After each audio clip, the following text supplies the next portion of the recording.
Ay, buti pa siya. May bahay at kotse na. Left behind. Kamusta? Ako nga pala si Orly Cabillo. Tapusin mo tong video na to para malaman mo ba't ka na left behind. So, konting storya muna. So, right after natin dun sa studies natin or kung hindi man tayo naka-graduate, So, parang nangyayari sa buhay. Para siyang naging race. Para siyang naging competition na left and right yung yung pagprogreso. Pero syempre kasi sa buhay may may sineset na goal. So, hindi rin pala ganun kadaling maghanap ng work. Nakagraduate ka ng college kahit meron kang degree, hindi po ganun kadali. Siguro pero magkakaiba naman po tayo ng kapalaran. Hindi ko naman sinasabi na kahit tawag dito, yung iba naman po madali. Siguro yung na-experience ko po para sa sarili ko, yung naranasan ko po. Medyo hindi siya ganun kadaling path na yung way na ine-expect mo versus yung reality na na-experience mo. So, ayun, pagka hanap ko doon sa work ko, kasi year 2009 recession. So, ang una kong job ay nasa food industry, which is hindi po naapektuhan ng kahit anumang recession, kahit anumang ng pandemic, di ba? Sa food industry po ako na kapasok. So, thankful din po ako dun sa company na napasukan ko kasi yun yung first company na nagbigay ng experience sa akin. So, pero yung way na ini-expect kong work matututunan, hindi po hindi yun yung parang hindi yung path na gusto kong matahak. Pero minsan kasi yung kapalaran, kahit di mo gusto, parang may pinapaintindi sa'yo na ito yung tamang gawin. So, ayun, yung pangalawa kong job, medyo okay yung sahod, medyo okay yung benefits. Okay naman lahat. Pero kung binata ka, yan, okay yun. Pagdating sa sweldo, okay. Kasi parang yung mentality ko noon before, gusto ko, parang gusto kong umahid agad, yun yung nasa isip ko. Parang, ayun nga, kasi nga, parang anong nangyayari kasi na-influensya ka ng sa paligid mo na paunahan to, ganyan. Parang hindi naman paunahan. Wala namang ganun. So, ayun, pag lipat ko dun sa isang work, hindi pala ganito. Kaya doon na ako nakapag-isip na maging OFW. Ito po, isa na akong OFW hanggang ngayon ay nandito na. Dito pa rin po ako sa abroad. So, ito po yung mga natutunan ko regarding about sa left behind. So, una-una, yung comparing. Huwag po tayong mag-compare. Medyo, tayo, di ba, mula bata, kino-compare ka na sa ibang bata. So, hanggang sa pagtanda mo, kino-compare ka, which is dapat i-stop mo. Ang kukompare mo lang ay yung progress mo sa sarili mo. Tingnan mo yung 5 years ago and right now, where are you now? And look for the future kung saan mo gusto magpunta.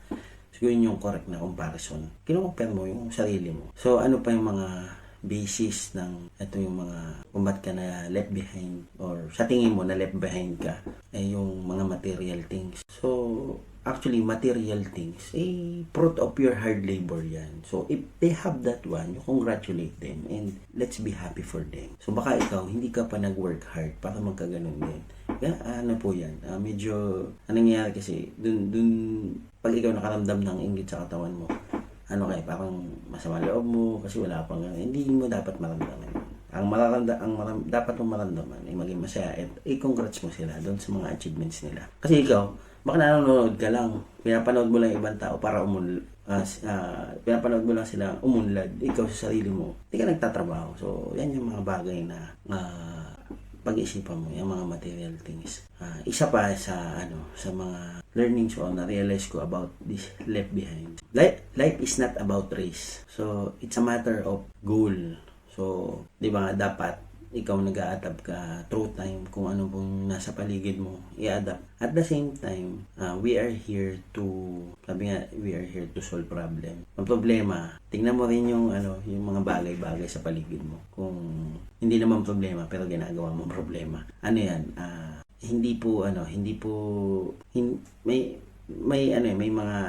mga kanya-kanya tayong stance about solving a problem or light lang ba, heavy, or may kanya-kanya tayong tingin. Depende kung nasang scenario ka ngayon or nasang stage ka ng life mo ngayon. Maaaring sa iba, hindi problema yun, pero sa ibang tao, problema yun. So, kanya-kanya po tayong perspective dyan. So yun lang po yung ma-share ko. Ba't ko nga ba itong ginagawa? Bahagi ko po ito para ikaw sa sarili mo na nagko-compare na sinasabi mo na left behind ka, huwag mo dapat yung tinitingnan. Lalo na kung nagbabase ka sa ibang tao. Dapat yun, trabahuhin mo sa sarili mo. Kasi nga, I believe in this phrase, delayed gratification. Kung ikaw, tumatarbaho ka na ngayon, sigurado magagratify ka later on. Huwag ka manood, huwag ka maupo, huwag ka magpainit ng upuan. Kasi lalong wala kang magagawa kung maupo ka lang dyan. So, ayun po, kung trip mo itong mga ganitong usapin, please join my group, Dumidiscarding Pinoy. And sama-sama po nating pag-usapan yung mga ganito na pwede mong paunlad sa atin. So, at singit ko lang po yung aking side hustle sa Pilipinas. Meron po akong, kung interesado po kayo na kumuha ng health or life insurance, which is na kailangan mo, PM lang po. Or, kung hindi mo alam yung gagawin mo sa pera mo, di ka maalam magpaikot ng pera, you can invest in a property. I can help you also. Yun lang naman yung pwede mong paglagyan ng pera. Kung hindi ka pa maalam magpaikot, magnegosyo, ang insurance at ang property, yung best way na pwede mong paglagyan ng pera. Kasi sa bangko, kakainin lang yan ng inflation. So, ayun lang po. Mapagpalang araw po sa inyong lahat. Let's change the world. Kalas.